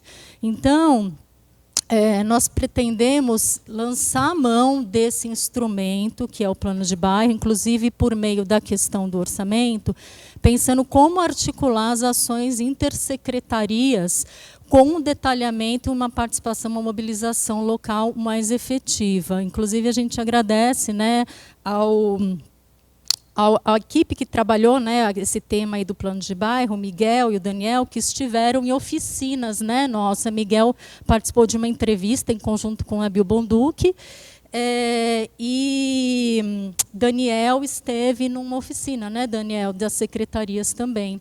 Então, é um projeto que nós estamos trabalhando já há 1 ano e meio, no intuito de prover desenvolver esse suporte metodológico. Estamos, inclusive, agora em fase de estudos de caso em bairros. E eu acredito que, assim, que nós, trabalhando com algo mais instrumentalizado, com uma mobilização mais forte da população e com a amarração orçamentária de ações de secretaria e possivelmente depois voltando a plano de metas, a estabelecimento de conselhos intersecretariais. Não sabemos se o plano de bairro vai estar dentro de uma subprefeitura. Pode ser que integre mais de uma subprefeitura, porque o limite do bairro não necessariamente ele coincide com o limite administrativo. Tem várias questões, né, que incidem nessa delimitação. Então, essa questão do arranjo institucional, ele vai permear o arranjo social também, e isso vai trazer impactos ambientais. Então, quando Emílio foi tratado a questão do dado, esse é um ponto, porque é como a população lê os dados, como que ela tem acesso. Então, um plano de bairro ele pode ter origem na prefeitura, mas também pode ter origem na comunidade, desde que ela consiga acessar isso. Então, a nossa visão tem sido trabalhando um pouco nessa linha.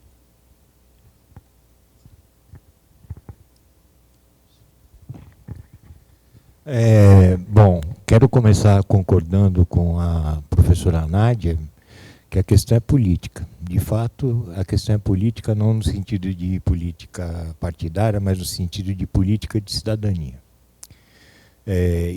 Se a questão é política, ela envolve luta, porque ela envolve uma disputa de diferentes pontos de vista, e é uma disputa por objetivos, né? E aí eu vou entrar na questão do Felipe, que ele pergunta como, né? Como a gente faz isso, né? Estabelecendo outros objetivos e passos claros para que eles sejam atingidos. ou seja, um programa de ação, né? E cada um luta como pode, né? Com os meios que tem, e procurando os seus amigos, procurando fazer as alianças que são possíveis de fazer para alcançar esses objetivos, né? É assim que eu vejo. Tanto no caso da Cidade do Cuidado, né? Que se trata de colocar os temas do cuidado na pauta do urbanismo, né? Na pauta do planejamento urbano, um planejamento urbano cuidadoso, né? Trata-se de construir um planejamento urbano cuidadoso e não um planejamento urbano funcionalista. E aí eu vou falar um pouco dos planos de bairro, né? Porque a gente tem um grupo lá no Mackenzie, que é um grupo de pesquisa que chama QURB, e a gente está muito envolvido nos planos de bairro, participando do plano de bairro do Jardim Piratininga, e a gente realizou um simpósio, né? O primeiro simpósio nacional de planos de bairro, e as questões estão sendo desenvolvidas, está tendo uma continuidade. Mas é uma luta, né? É uma luta que não é fácil. Por quê? Porque não está no Estatuto da Cidade, no plano diretor está mal definido, ninguém está interessado em fazer plano de bairro, a não ser uma parte da população desses bairros, né? De alguns bairros na cidade de São Paulo, e aí a gente viu o número de... o território, a proporção de planos de bairro que tem no território é mínima, né? Não chega a 10% do território da cidade de São Paulo, né? E no Brasil a situação não é muito diferente, né? E isso é uma luta, né? Uma luta para estender a ideia do plano de bairro e do plano de bairro construído de baixo para cima, em coprodução com a população, né? Em coprodução academia, população, sociedade civil, setor privado, se quiser, né? E poder público, né? Então eu acho que eu tenderia a pensar por aí. Obrigado.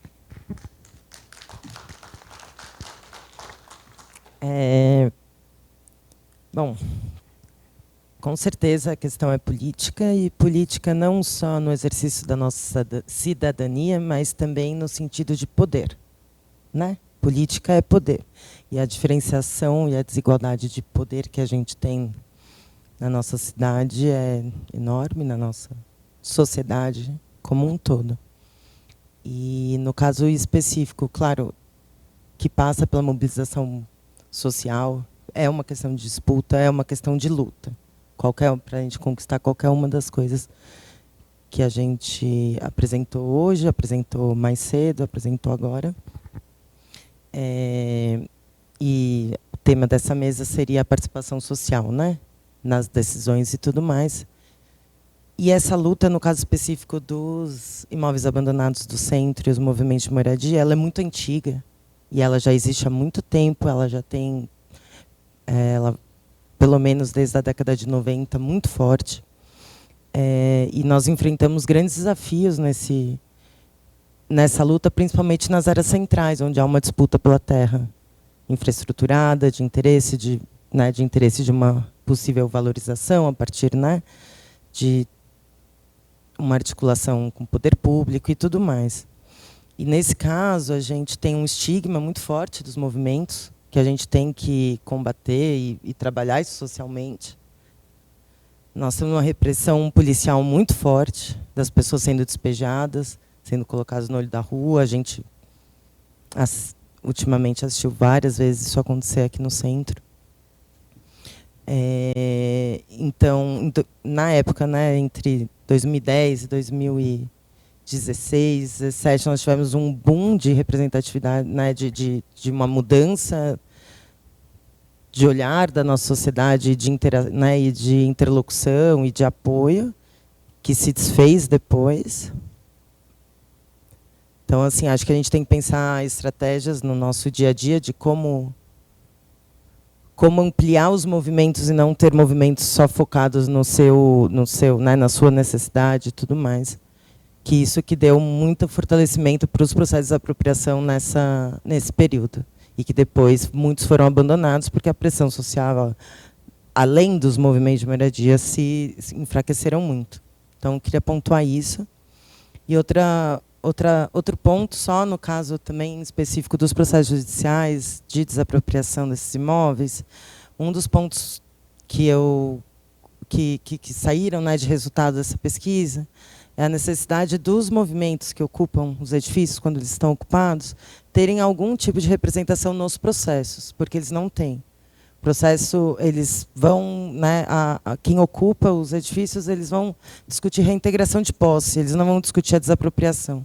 Então, enquanto você, né, é imputado aos moradores, todas aquelas coisas que eu falei, né, diversas depredações e tudo mais, eles não têm representação para dizer, não, olha, quando eu cheguei estava assim, não, olha aqui o que eu fiz. Então, fica uma discussão inócua, eles, né, e eles não têm nem direito de defesa. Então, um dos pontos que eu proponho específico como técnica, né, do sistema de justiça é a gente rever também os processos judiciais, além da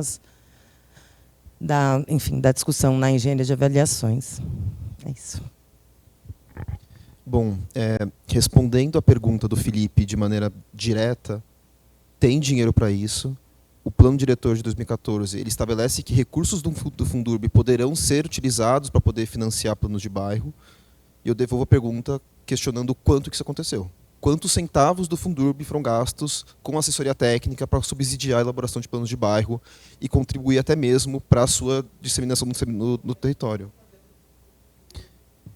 Exatamente. E a resposta está logo atrás de você, que é a Nádia, porque a questão é política. E a política, não só política com P maiúsculo, porque tem uma dimensão realmente do quanto o governo está interessado em acatar a participação social dentro da elaboração de suas políticas públicas, o quanto é interessante você capacitar os conselhos municipais e deixar que eles delimitem para onde vai o orçamento, por exemplo, o quanto é interessante você escutar o CMPU. Eu imagino que na próxima sessão temática, no próximo debate transversal, isso vai ser discutido em profundidade, o quanto os representantes da sociedade civil no Conselho de Preservação do Patrimônio Histórico de São Paulo, eles estão realmente sendo ouvidos, que estão subsidiando a própria definição de patrimônio partindo da afetividade social que valida se é um patrimônio ou não, do ponto de vista cultural, enquanto a gente tem, por exemplo, representantes, conselheiros desse mesmo conselho que ousa questionar num órgão de preservação do patrimônio histórico o quanto a prefeitura deixaria de arrecadar de outra órgão onerosa tombando patrimônio. O quanto se interferiria na dinâmica do mercado imobiliário você reconhecer a historicidade e o valor afetivo do patrimônio. Enfim, eu acho que tem essa dimensão realmente política de conseguir acreditar na possibilidade de um governo partindo da base, da democracia participativa, mas também do ponto de vista da política com P minúscula, da política pública, né, do policy, e que passa então aí pelo artigo 182 que a Nádia falou, e do quanto realmente o arcabouço urbanístico que a gente tem de planejamento urbano, ele satisfaz ou não a vontade da população e a capacidade realmente da gente interferir isso. Porque a gente fala aqui do plano de bairro, é claro que a gente está aqui juntos, empenhados, a professora Karim também, de conseguir viabilizar que esse instrumento ele seja azeitado e ele consiga realmente proporcionar mobilização social, que eu acho que, na verdade, é a primeira prioridade do plano de bairro, não é nem o plano em si, não é nem o produto a ser entregue, mas sim a articulação da sociedade dentro do território, uma construção política de fato, mas levando em consideração que esse plano de bairro, na melhor das hipóteses, ele vai ser um documento que vai ser integrado no Sistema Municipal de Planejamento, vai entrar no plano regional. E aí eu levanto também outra pergunta. O que aconteceu com os planos regionais de São Paulo? O quanto realmente as diretrizes deles foram aplicadas, resultaram em mudanças reais no território? E que leva para outra questão também, o quanto isso reflete no plano diretor. Parece que Claro, e parece que a única coisa que tem validade é o zoneamento, né? Enfim, e nisso o plano de bairro não interfere. Isso teria que ser entrado numa lei específica, votado na Câmara Municipal de São Paulo, enfim, com maioria qualificada, etc. É muito difícil que a sociedade consiga interferir nisso partindo de um coletivo organizado em torno de um plano de bairro, porque, enfim, eu estou já monopolizando. Só complementando também uma questão que o nosso levantamento, uma conclusão que a gente chegou também, é porque também a gente teve que terminar um pouco rápido, mas é que o plano de bairro não é a solução exatamente para tudo. Do jeito que está hoje, o plano de bairro ele está acentuando de alguma forma alguma desigualdade que tinha. Ele ecoa o plano de bairro do jeito que ele foi pensado antes em 2002. Né? Se você vê, os únicos planos de bairro que a gente levantou que tem perímetros é o das Vilas Beja, que fica na Vila Madalena, e os dos Jardins. Do Jardim La Pena, desculpa. Bom, enfim, de toda forma, os planos de bairros, os mais formalizados, os melhores de todos, os mais ambientalizados, nenhum deles fala uma palavra sobre habitação social ou sobre a melhoria do transporte público na região. É um pouco complicado, acho que também tem uma questão entre, assim, realmente ouvir a população, mas também fazer o direito à cidade. O direito à cidade é direito também à participação, mas é direito que todo mundo consiga participar na cidade toda. Eu acho que acho que aí também que a gente tem que friccionar a ideia do plano de bairro, né? A gente tem que repensar também os modos de participação. A gente vai depender das associações de bairro, da academia, do poder público, da ideia ativista, da ideia de mobilização para fazer um plano local, ou a gente vai ter... Eu acho que a gente tem que pensar em outras maneiras, outras possibilidades de pensar uma política local, como a nossa família consegue lidar com a política local, com os nossos vizinhos, mais do que só ser uma oficina participativa uma vez a cada alguns anos, né? Enfim, acho que meio isso. Assim, e também, a gente está falando dos... A gente também tem que pensar um pouco nos instrumentos urbanísticos. Marina, desculpa. Ela falou da tese da Ana Caixa, que eu acho que é uma bibliografia básica, porque ela prova que não tem incentivo urbanístico que resolva o problema da vacância imobiliária do centro, né? Não tem, assim, subvenção econômica, né, talvez, mas, tipo assim, não tem incentivo, transferência de direito de construir que resolva problemas fundiários complexíssimos, né? Que então, a disputa da terra, ao fim e ao cabo. Então, também, não é solução para tudo. Acho que essas são as perguntas de $1 milhão, se vocês souberem. Se alguém souber. Sim, Daniel. Nosso café ele já está servido, mas eu não gostaria de encerrar a nossa mesa sem antes de ouvir as nossas meninas aqui e as suas contribuições. Vou pedir só para vocês terem um pouquinho de paciência. Já já a gente libera vocês, tá bom? Tá certo, muito obrigada. Bom, rapidamente, não tem almoço grátis. Sai de algum lugar, alguém vai pagar essa conta.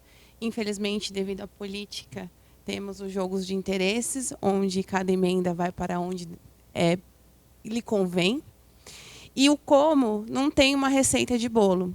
Eu acho que, principalmente, se a gente consegue fazer um pouquinho a cada dia, como esse pouquinho que estamos fazendo hoje, um pouquinho em cada espacinho da cidade, a gente consegue trazer um letramento, seja político, seja de inclusão, seja de participação, para as pessoas, sejam as crianças, os idosos, ou até mesmo os jovens, que também, como vocês estão aqui, aprendendo a cada dia e transformando vidas, cidades, espaços. Então, não tem uma receita pronta, alguém paga a conta, e eu acho que o nosso papel como pesquisador é trazer ideias, pensar soluções e juntos tentar transformar em um lugar mais significativo para as nossas expectativas. Obrigada.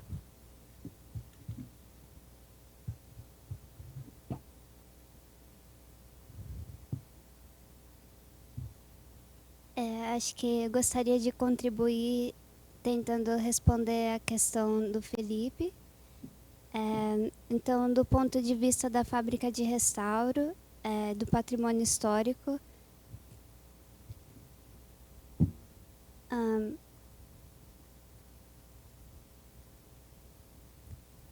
é difícil ter financiamento para o patrimônio, mas o que a gente busca na fábrica, a gente tem tentado buscar financiamento a partir de editais, de cultura, de pesquisa, então, para ajudar na questão do financiamento.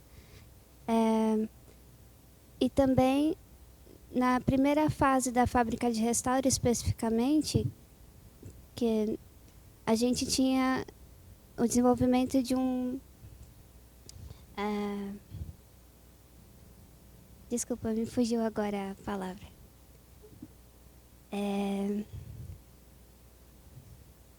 TDC e isso.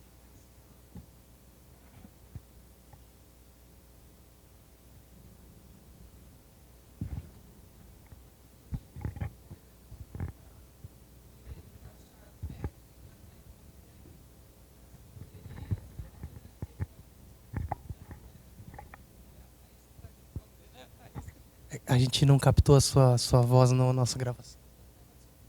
Ah, então tá bom. Não tem problema. Eu lembrei agora, eram os modelos de negócios, que a gente viu bastante também em exemplos na Inglaterra. Então, é isso. Obrigada. Bom, gostaria de agradecer a todos, tá? Primeiramente a comissão organizadora pela oportunidade de coordenar essa mesa, a todos os nossos ouvintes que aqui participaram e todos vocês que abrilhantaram aí a nossa mesa, as nossas discussões ao longo dessa tarde, né? Acho que a gente sai desse fórum SP25 renovados, né?